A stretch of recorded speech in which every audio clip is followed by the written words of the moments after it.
Praise the Lord. கர்த்தருடைய நாமம் இந்த காலவெளியில் மகிமைப்படுவதாக.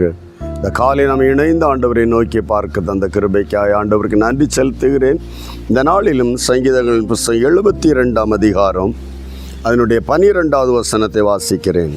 கூப்பிடுகிற எளியவனையும் உதவியற்ற சிறுமையானவனையும் அவர் விடுதலையாக்குவார், விடுவிப்பார். தேவ பிள்ளைகளில் கூப்பிடர் எளியவர்களாயிருந்தாலும் உதவியற்ற சிறுமையானவனாயிருந்தாலும் சரி, யாரும் உதவி இல்லை, எளிமையாயிருக்கிறேன், சிறுமைப்படுத்தப்பட்டிருக்கிறேன் என்றாலும் அவர்களுக்கு ஒரு வாய்ப்பை, ஒரு சாய்ஸை பரிசுத்த தேவன் கொடுத்து வைத்திருக்கிறார். அல்லேலூயா. யாரையும் தனியாய் உங்களை நாங்கள் விசாரிப்பற்ற ஒரு நிலையில் தேவன் விடுவதில்லை, எவரையும். ஆகவேதான் சிறுமையானவனை எளிமையானவனுக்கும் ஆண்டவர் ஒரு வாசலை வைத்திருக்க கூப்பிட வேண்டும். கூப்பிடுகிற எளியவனை விடுதலையாக்குகிறார், விடுவிக்கிறார். ஆமென். உதவியற்ற சிறுமையானவனை விடுவிக்கிறார். உனக்கு யாரும் உதவி இல்லை என்ற நிலையில் நீ இருந்தா கூட, சிறுமைப்படுத்த நிலையில் இருந்தா கூட, நீ தேவனை நோக்கி கூப்பிட்டால், ஆமென், யார் கூப்பிடுவா? விசுவாசித்தவன் கூப்பிடுவான். யார் தேவனை நோக்கி இந்த நெருக்கத்தில் மனிதனை சாராமல் தேவனை யார் கூப்பிடுவா? தேவன் மேல் விசுவாசம் உள்ளவன், நம்பிக்கை உள்ளவன் மட்டுமே.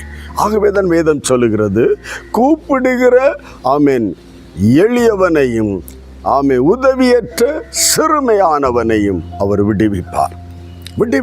அப்படியானால் நம்முடைய நெருக்கத்தில் சிறுமைப்படுத்தப்பட்ட எளிமையான காணப்படுகிற நாம் தேவன் சந்நிதியில் நாம் என்ன செய்ய வேண்டுமா? கூப்பிட வேண்டும்.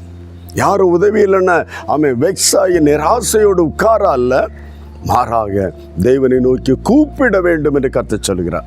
கூப்பிட்டால் விடுதலை. என்னை நோக்கி கூப்பிடு, அப்பொழுது நீ அறியாத எட்டாததுமான பெரிய காரியங்களை உனக்கு அறிவிப்பேன் என்றாரே.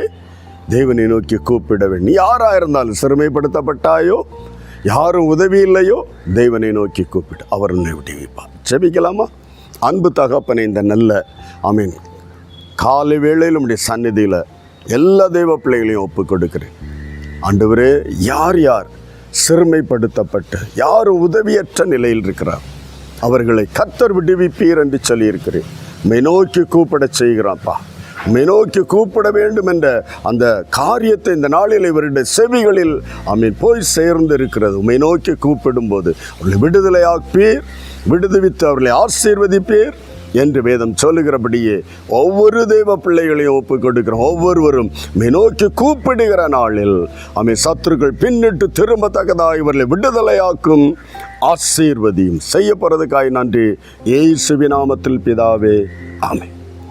God bless you. ஆண்டவரை நோக்கி கூப்பிடு, அவரை விடுவிப்பார். கர்த்தர் உன்னை ஆசீர்வதிப்பார். God bless you all.